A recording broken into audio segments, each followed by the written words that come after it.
Hey guys, welcome back to Defeating Hair Loss. My name is Steve. I'm back again with Bobby Dunlap. What's up, Steve? Welcome back. Thanks for having me, Steve, as always. I got to start off by complimenting on the hair. Thank you, Steve. I try. Looks really cool. It's grown back here in the back now. Higher up there on top, right? Yes, sir. It's awesome to have options, right? Mm-hmm. To have styling options. You know, myself, I'm all into hairlines. But you're really rocking it, man. I mean, you're doing the shaved sides and back. Yeah, gotta shave the grays off, so gotta.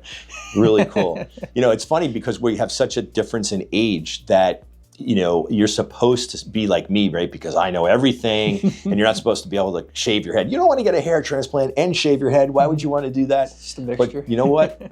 I understand you guys out there, you youngins. I get it. It's all about style, and that's really cool. So congratulations. Thank you, Steve. So I don't know what the name of this title of this video is going to be, but let's just call it, what if you're the only one in the world that was existed? Like, what if everybody else vanished and you're the only one left? So there's this old time Twilight Zone episode of the old days of Twilight Zone, which, yes, it was way before my time, actually in black and white.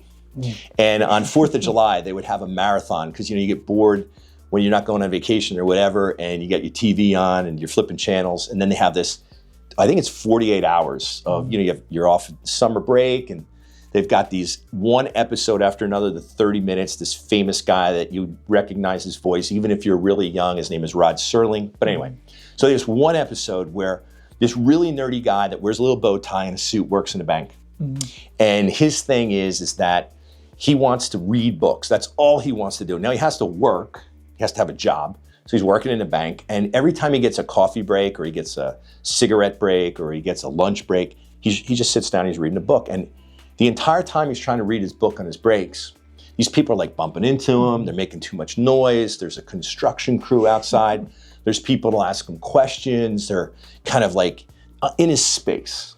So he gets this bright idea one day when I don't know what part of the bank he worked in, and he sees the vault, and it's like from floor to ceiling. And he kind of like, on his lunch break, slides into the vault, and he's like, you know, where all the like safety deposit boxes are. And he's back in that vault, and he's got this little bench, and he's sitting there reading his book, and he's in heaven. He's like smiling ear to ear, and guess what happens? The vault bank door closes. Poor guy. So you hear it close, and of course, somehow it kind of turns the big crank. And he kind of like freaks out, but I guess there's oxygen in there and stuff. And he works in the bank, so he knows that in 12 hours it's going to open back up. So meanwhile, it's lit and all that. I don't know what year it was. And he starts reading his books, and he is just beside himself happy. So the guy's finally found his place. He's in a locked bank vault. But guess what happens while he's in there reading his books? The nuclear war goes off, and it wipes out mankind. There's no human beings left on the planet. So my question to you, when he kind of gets out, you know, it all blows up, the door's like kind of on its end, and, you know, he's got his book in his hand, and, you know, obviously he's the only one that survived, but now the moral of the story is he's happy because there's nobody left in the world to bother him, and he can just read his books. So Bobby, if the nuclear war went off, you've somehow got locked into a bank vault.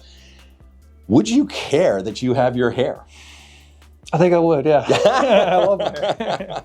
You would, right? Yeah. That's and we didn't rehearse this. This is just what okay. So yes, and here's the way I thought about it, is I when I saw that, the way I look at it is, yes, I'm the same way, obviously, okay? If the world was extinct of human beings, there's no like men or women or children or anybody for you to, you know, go on a date with or try to, you know, get to look at you, or you're trying to be attracted to them. And, you know, there's pretty much no mirrors because everything just kind of blew up. How important would your hair be? I swear to you, from my heart, I would walk over to a pond or a lake, and I'd like look down into the reflection, and I'd be like, oh man, at least this nuclear war didn't mess up my hair. I mean, I know it sounds crazy. This is a really goofy video. I just had to put it out there. I'm living my fantasy through YouTube and enjoying it with such good results, and just living my life with my hairline. But it's true.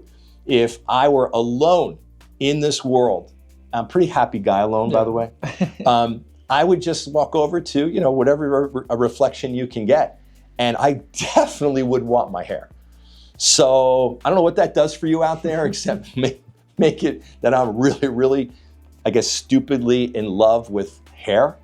Same. but make my point. And I want you to keep your hair, get your hair back, preserve your hair, be happy like me, be happy like Bobby. That's what this channel's about. I hope this helps. Don't forget to like and subscribe.